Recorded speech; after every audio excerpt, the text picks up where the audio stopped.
Hello বন্ধুরা, সবাই কেমন আছো? আশা করি ভালো আছো। আজকে আবার চলে আসলাম তোমাদের সাথে আরেকটি সত্য ঘটনা শেয়ার করার জন্য। এটা আমার মামার সাথে ঘটেছিল ঘটনাটি। আমি মামার হয়ে গল্পটা তোমাদের সাথে শেয়ার করব। ভয়ঙ্কর সেদিন রাতে কি হয়েছিল, সেদিন রাতে কি ঘটেছিল যা এতটাই ভয়ানক হয়েছিল। যাই হোক, তাহলে শুরু করি।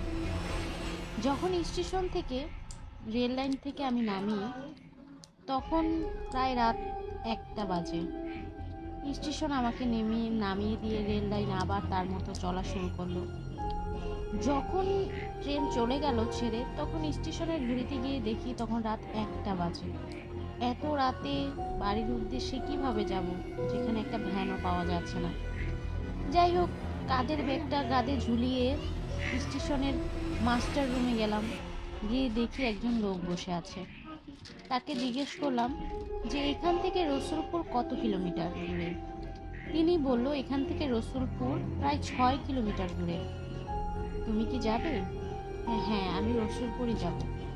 এত সারা রাতে অন্ধকারে তো তুমি ভ্যান পাবে না, তো স্টেশনেই তোমাকে সারা রাত অপেক্ষা করতে হবে। মাস্টার তাকে সেটাই বলল। সে বলল আচ্ছা ঠিক আছে। এই কথা ভেবে স্টেশনের মাস্টার রুম থেকে বের হয়ে গেস্ট রুমে গিয়ে সে বসলো। বসে ভাবতে লাগলো যে এত অন্ধকারে ভ্যান নেই, রিক্সা নেই, কিভাবে যাব। তাহলে কষ্ট করে রাতটা এখানেই কাটিয়ে দিই। এটা ভেবে সে একটু চোখটা বন্ধ করলো। বন্ধ করতেই পাশে একজন লোক এসে দাঁড়িয়ে তাকে ডাকছে। তারপর জিজ্ঞেস করলো যে ভাইয়া আপনি কোথায় যাবেন? তখন বলল, হ্যাঁ আমি রসুলপুর যাব। তুমি কে? কয় আমি মতিন, আমি একজন ভ্যান চালক, আপনি আমার সাথে যেতে পারেন, আমি রসুলপুরই যাব। তখন বললে ভালোই হলো, এত অন্ধকারে স্টেশনে সারা রাত না কাটানোর চেয়ে রওনা দেওয়াই ভালো। এই ভেবে তার মতো সে চলা শুরু করলো। ভ্যান গাড়িতে গিয়ে উঠে বসার আগে দেখতে পেল যে আগে থেকে একজন লোক ভ্যানে বসে আছে। তারপর সে আর কিছু না চিন্তা করেই এই ভ্যান গাড়ির ওই পাশেই লোকটার পাশেই বসে রইল। তারপর ভ্যান যখন চালা শুরু করলো, মতিনের সাথে তো দুনিয়ার গল্প গুজব হচ্ছে, কিন্তু যেই লোকটি পাশে বসেছিল সে কোনোই কথাই বলছে না। এবং লোকটার শরীরটা কালো একটা চাদর দিয়ে ঢাকা, তার চেহারাটাও ভালোভাবে স্পষ্টভাবে দেখা যাচ্ছে না। হিমালয়ের বাতাস শরীরের গায়ে যখন লাগছে, তখন একটু শীতও লাগছে। একটু একটু চাঁদের ফসরে যেন ঝোনাকিরা ঝিলমিল করে রাখছে। ধানের ক্ষেতগুলো হলুদের মতো শিশির, জায়গাগুলো কি সুন্দর দেখা যাচ্ছে, দুই পাশে ধান ক্ষেত ভরা। এরকম মনোরম দৃশ্য শহরে থাকলে অবশ্য দেখা যায় না। এগুলোই ভাবছে। এমন সময় মতিন গাড়িটা থামালো, বলল আমি একটু আসছি। তখন যা বুঝার বুঝে ফেললো। মতিন যখন ভ্যান গাড়িটা রেখে পাশে একটা জমিতে নেমে গেল, তারপর আর কিছুক্ষণ পর মতিন আর এলো না। এটা ভেবে রাসেলের খুব চিন্তা হলো। রাসেল ভাবলো যে এত রাতে মানুষটা বাহিরে গেল, এখনো আসছে না, ওর খুব চিন্তা হচ্ছে। তখন সে ভ্যান গাড়িতে আর বসে থাকতে পারলো না। ভ্যান গাড়ি থেকে নেমে মতিন মতিন করে ডাক দিচ্ছে, কিন্তু মতিনের কোনো সাড়া শব্দ নেই। হঠাৎ করে যে জায়গায় মতিন নেমে গেল সেখানেই রাসেল গেল। যাওয়ার পর দেখে সেখানে একটা খালের ধারে একটা লাশ পড়ে আছে। এই লাশটা গিয়ে দেখে এটা মতিনেরই লাশ। এটা দেখে ওর ভয়ে শিরশির করতে লাগলো শরীরটা। তারপর দেখলো তার গলাটা কেটে ফেলেছে মতিনের। তার রক্ত পুরা পুকুরটায় লাল টকটকা রং হয়ে গেল। এটা দেখে দৌড়ে সে ভ্যানের কাছে চলে আসলো। এসে দেখে ভ্যানে যে লোকটা বসেছিল সেই লোকটাকে আর দেখা যাচ্ছে না।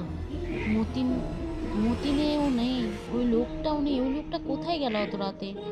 এটা ভেবে রাসেল আরো ভয়ে শেষ হয়ে গেল। কতগুলো কুকুর চিল্লাতে চিল্লাতে ভ্যান গাড়ির সামনে আসলো। মনে হচ্ছে কুকুরগুলো কোনো ভয়ানক কোনো জিনিস দেখতে পেয়েছিল। যাই হোক, হঠাৎ রাসেল কোনো কিছু মাথায় চিন্তা না করে তার ব্যাগটা সে কাঁধে ঝুলিয়ে এমন দৌড় দিতে লাগলো। দৌড়াতে দৌড়াতে যখন সামনে এসে পড়লো, তখন দেখে একটি লোক হাঁটছে। লোকটিকে দেখে তার মনের মধ্যে একটু সাহস আসলো। কিন্তু আশ্চর্যজনক, লোকটি হলো সেই লোকটি, যে লোকটি ভ্যানে বসেছিল।